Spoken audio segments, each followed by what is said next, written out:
It's great to be in Illinois. Now, normally when I want to visit Midwesterners in February, I just go to Naples, but I figured we had to do Sheriff. That's a heck of an introduction. He knows my stuff better than I know my stuff. Man, thank you for doing that research. Do we have any Florida residents in the house today? We have a few? Okay. What about Florida property owners? We got any in the house? Yeah.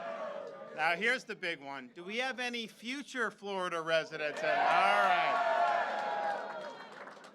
Well, I'll tell you, I run into them all the time. You'd be surprised just how many. So we're thankful to be able to be here to deliver a very important message, a message about the importance of safe communities, the rule of law, and by standing by the people that wear the uniform and put themselves at risk to protect us.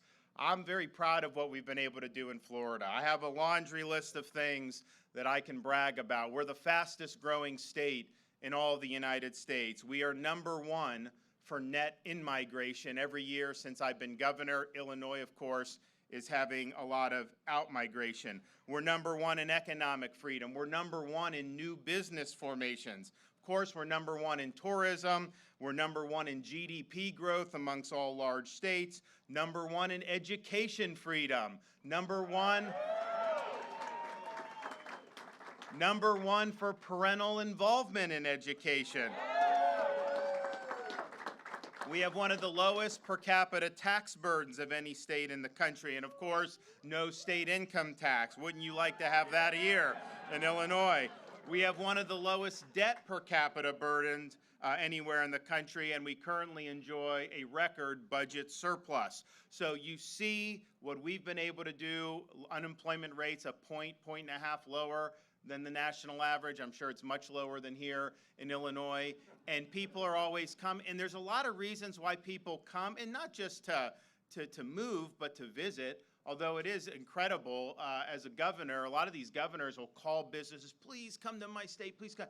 They call me and tell me they're coming to I don't have to pick up and do that. We've got people that want to move operations in Florida. We've got individuals that come and move and end up becoming part of our communities. And yes, the taxes make a big difference. From a business perspective, we have a regulatory climate where we actually want you to succeed. We're not trying to make life difficult for you. Yes, during COVID, even though your governor would lock you down and have his family in Florida living in free, and many other lockdown politicians would do that. It became like a cottage industry that they'd always end up attacking Florida, that we were somehow being reckless by letting people make their own decisions. Then you'd see them down in Palm Beach, or you'd see them down in Miami. So that was something but people come, yes, because they did want to flee some of the COVID insanity that was going on in many of these other jurisdictions. But I'll tell you, there's no way Florida could have done what we've done if it wasn't for our commitment to law and order. And the fact that we've stood by people when it wasn't popular, it's the foundation for the success of not just Florida, but for any community, because you're not going to have a good economy if the streets aren't safe. You're not going to have good education if people don't feel safe. None of it works unless you have the foundation of public safety. And as the sheriff mentioned, as you see massive increases in crime in places like Los Angeles, Seattle, Chicago, San Francisco, Philadelphia, Florida has a 50-year low in our crime rate. So how could that possibly be? If it's going up in these other areas, how could it be lower for us as a relative matter? And it's not rocket science. It's a difference in priorities, it's a difference in leadership, and it's enacting good policies that are actually designed to protect the public safety. And we've done that. The sheriff mentioned some of the things that we did fighting back against defund the police. They were trying to, I know they slashed police spending for a while here in Illinois and in Chicago. They do it in Seattle, these other places. We said that that's totally unacceptable in Florida. And yes, we were not going to do that at the state level, of course. But we have 67 counties. We got all these municipalities. Any city council can have 3 bozos do something stupid at any given time. So we took matters in our own hands at the state legislature, state level, and we said, no jurisdiction in Florida is going to be able to defund police. If you do it, we're putting the money back in. We're not going to put these people at risk. because you're going on some type of ideological joyride. Not on our dime. You're not doing it. So we were able to stand up and really nip that in the bud. So you never saw that in the state of Florida with respect to defund police. Sheriff also mentioned how we responded to the BLM riots of 2020. As soon as I saw this going on in Minneapolis and starting to spread to like New York City, I called out the National Guard in Florida immediately. That's what they should have done in Minneapolis. You should have had the Guard out there from day one, and you could have stopped this. And now Minneapolis is a shell of its former self.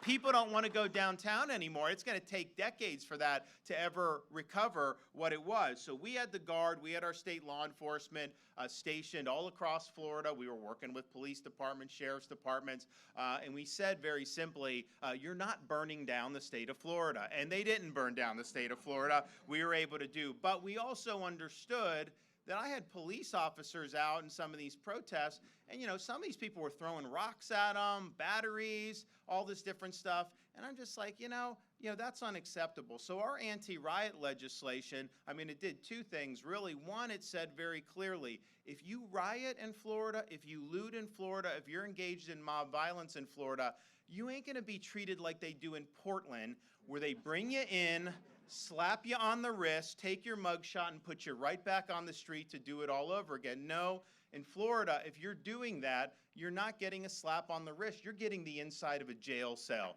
And we're going to hold you accountable.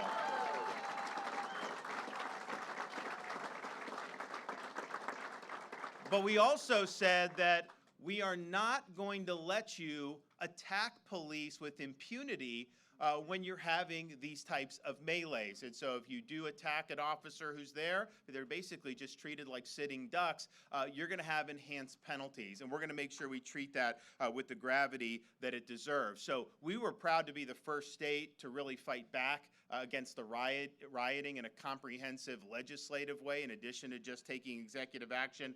And as all these other places were slashing police spending, I decided, we're of course not going to defund police, but let's do something more. So in 2021, and we repeated it in 2022, we were able to give every single sworn law enforcement officer in our state, city, county, state agencies, we were able to do $1,000 bonuses across the board for everybody.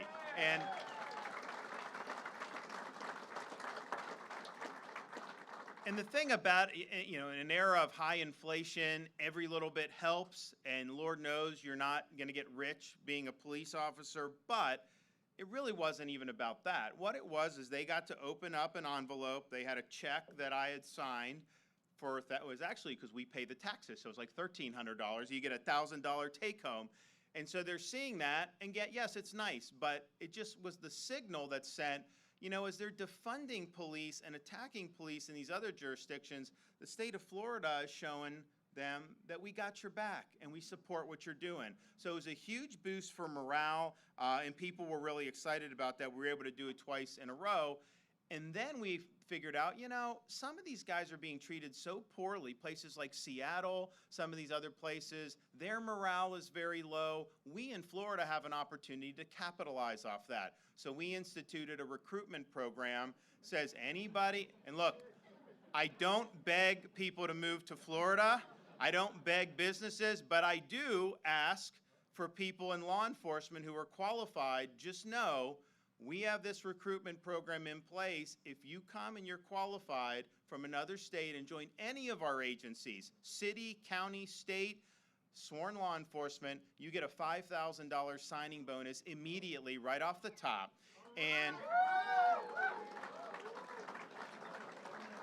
again, it's just showing that we really appreciate what they're doing. It shows that when you come to Florida, you're going to be treated with respect. But we do other things to have good benefits and ways for police officers. So for example, we're a big school choice state in our K through 12 school system.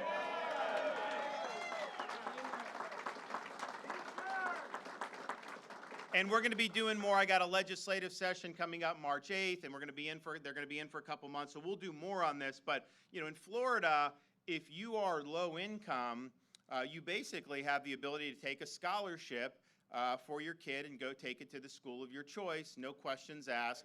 As the income goes up, then some qualify, some don't. And so what you'll have is it's some middle-class families, because you may have a police officer and a teacher. You combine those incomes, maybe they're above the threshold. So what we said for police officers is if you are on active duty, it doesn't matter the household income, you all, 100% of you qualify for our Family Empowerment Scholarship. So every police officer in Florida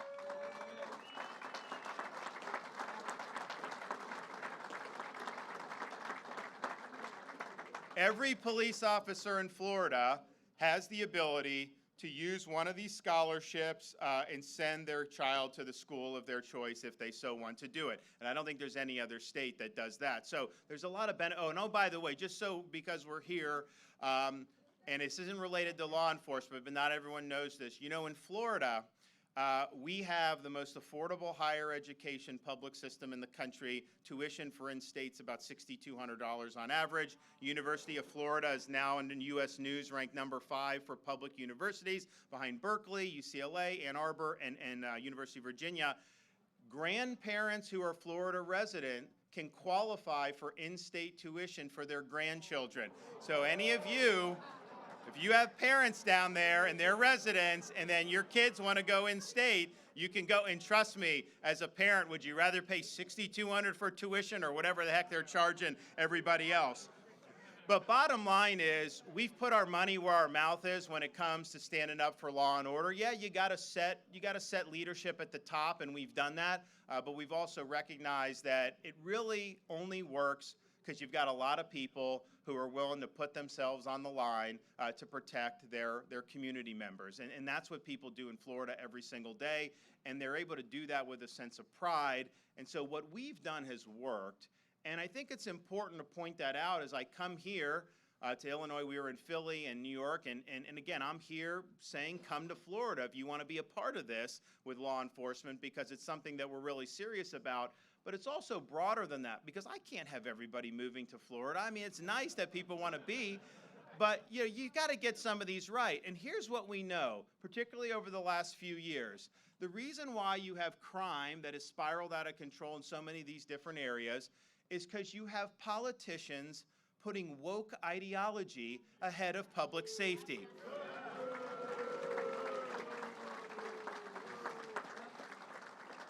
And you see it now. I know in Chicago, you have all these candidates. They're all trying to out-woke each other. The left of the left is where they run. And then they end up running on these platforms that destroy the communities they're elected to represent. And if you look back, it wasn't just since 2020. It was before that. But after 2020 summer, it ratcheted up where you had these politicians, these woke people attacking and demeaning people wearing the uniform. You saw how ugly it was during those riots. I mean, the riots were bad enough because they're burning down all these businesses and burning down people's property. And you had like $2 billion in property damage for the Floyd riots. You had dozens of deaths for that. That didn't spark the same amount of outrage in some of our legacy media as it should have. In fact, you'd have reporters standing in front of a Birdie building saying that it was peaceful, mostly peaceful. I mean, are you kidding me? So it was a total disaster what was going on, but the anti-police rhetoric and what they were doing, of course, that fueled the defund movement. But even short of that, are you going to want to wear the uniform and go out and risk your life for a community that doesn't appreciate the sacrifice that you're making? And one of the things we're proud of in Florida is if you look at the people who were serving in uniform, and not just police, but fire, Port Authority on 9/11, and were there at the Twin Towers. Outside of those, the tri-state area where most of them were, Florida has we're the number one place for people that were there on 9/11. And when that was happening that day, I mean, we were obviously all shocked. You saw these uniformed people running in there, risking their lives. Every single American was thankful for what they were doing. We got to get back to that. We got to start respecting people who are willing to serve. And we see this all too often now, and we just unfortunately saw one just this week in Philadelphia where a police officer was murdered by some felon. And my view on that is, if you murder a police officer, you should get the death penalty for doing that.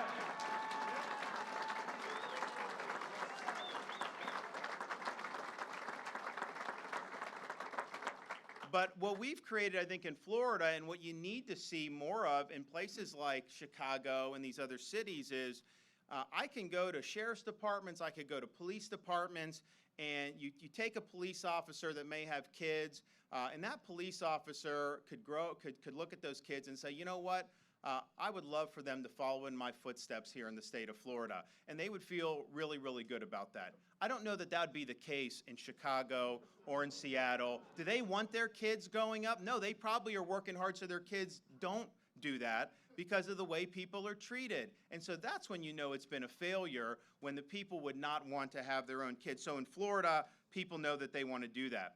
The other thing that you see with this wokeification of law enforcement is passing ludicrous laws like eliminating cash bail. You guys just did that. And here's the thing. New York did this a couple years ago.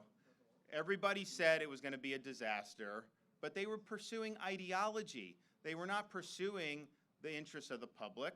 They were not worried about the interest of people wearing the uniform and their safety. They had an agenda, and they were trying to pursue that agenda. Well, what happens in New York now? If you have police officers go out, risk their lives to be able to apprehend a criminal, you bring the criminal in, and then they're in front of a judge, and in New York State, the judge is not allowed to consider whether that person's a danger to the community when they're making the bail decision. So what happens? They end up having to just release these people. So then you have the police officer who already had to risk his life to go into a situation to deal with this guy, then 2 weeks later gets called in to have to apprehend the same guy over and over again. How is that something that is good for public safety? And so it's been a total failure. Why you guys would be doing it here after seeing how disastrous it's been is just beyond me. But I can tell you this, when I talk to people that come to Florida, yes, some of the main things that you think of, but they are really, really upset about what's gone on with the law enforcement policies, not standing up for law and order. And the New Yorkers in particular come down, and they are saying when they did the no cash bail, all hell broke loose. And that's exactly what you see. You guys are going to see that, unfortunately, in Illinois. People are not going to be safe in their communities like they should because that policy is trying to pursue ideology over public safety. So that is wrong, and we are not going to do that in the state of Florida. In these states, when you see the failure, you've got to be man enough to stand up and admit it didn't work. Too few politicians are willing to do that, but people's safety is in jeopardy. The other thing that you see in these woke jurisdictions is the election of district attorneys, usually funded by large contributions from leftist billionaires like George Soros. And what they do, they get the leftists of the left to win the primary, and then they're in a jurisdiction where they're going to elect a D no matter what. So then you get these prosecutors, and they come in with an agenda.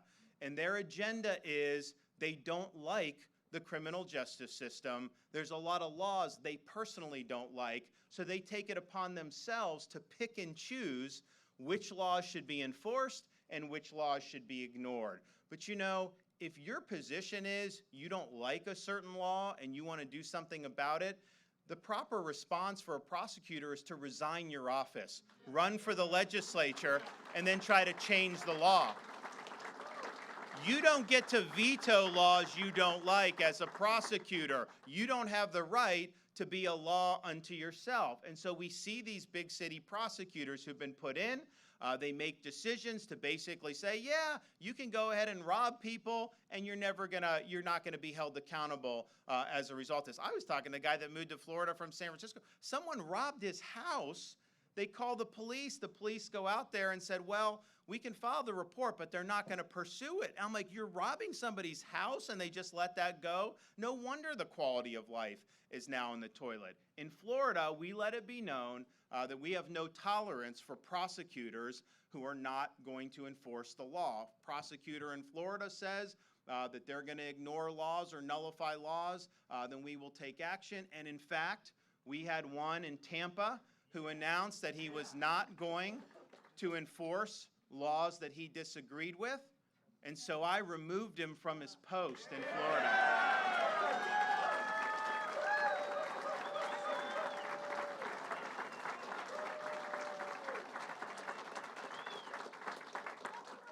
So I think it needs to be something that everyone across this country, because, you know, there used to be, you could be a Republican or a Democrat and still want law and order. So just because you're running in this Democrat primary, you don't have to elect the craziest person in the primary. So we need to start having an agreement that we're going to enforce the law, and we're not going to let people get into these positions as voters who are taking it upon themselves to nullify the law. If you just did that, you would see the crime rate drop in all these major cities. Trust me on that one.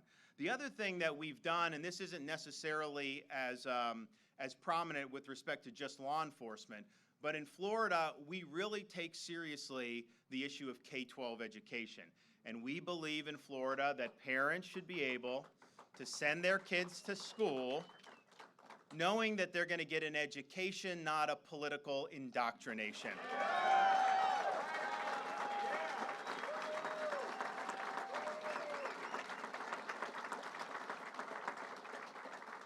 And we've had some tussles on what's appropriate in the schools. We tussled with one of our companies in Florida that some of you may heard about. It's got a decent-sized footprint, but basically we were in the situation to say, is it acceptable to send somebody to second grade and have a teacher tell them that they were born in the wrong body? Is it acceptable to have teachers being involved in things like sexuality with these young kids? And I would say in Florida, 90% of parents believe that that's not appropriate, and so that's what we do, and we make sure that we're focused on academics and not all this other stuff. Well, Disney didn't like it, some others didn't like it, and usually when when you have some of these big interests rear their heads, sometimes these things fall by the wayside. But you know, they got everything they wanted for 60 years in the state of Florida, Disney did, until now.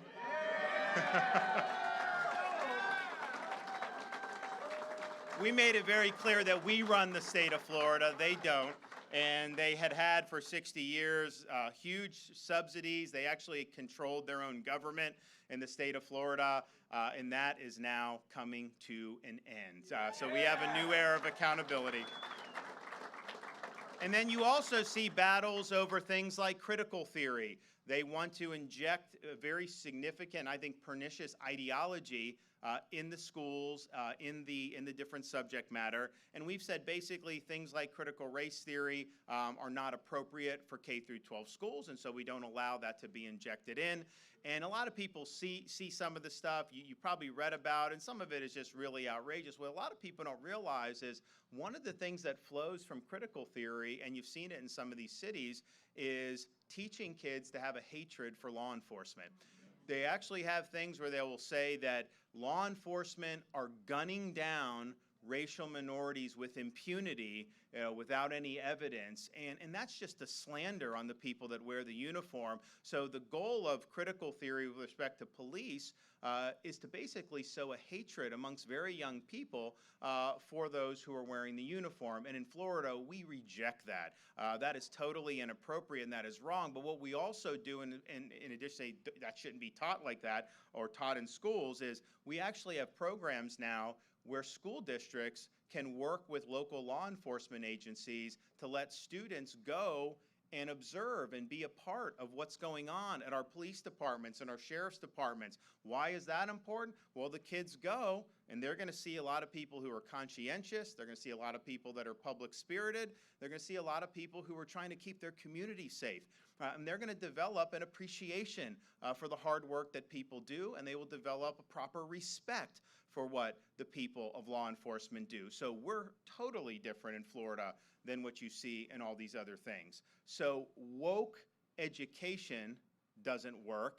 Woke indoctrination about law enforcement doesn't work, and we're happy to be leading the charge on that in the state of Florida. But if you look at all these different things that these states and these localities are doing, it all goes back to putting ideology ahead of what's right for you. And that needs to stop in this country. We got to start doing what's right for people.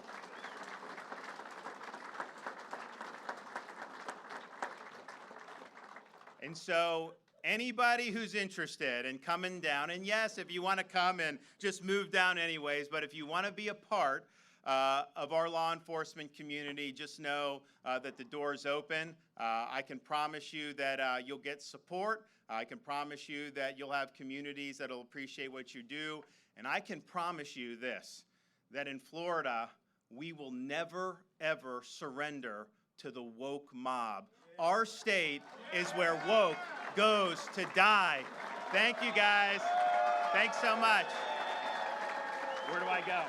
Okay.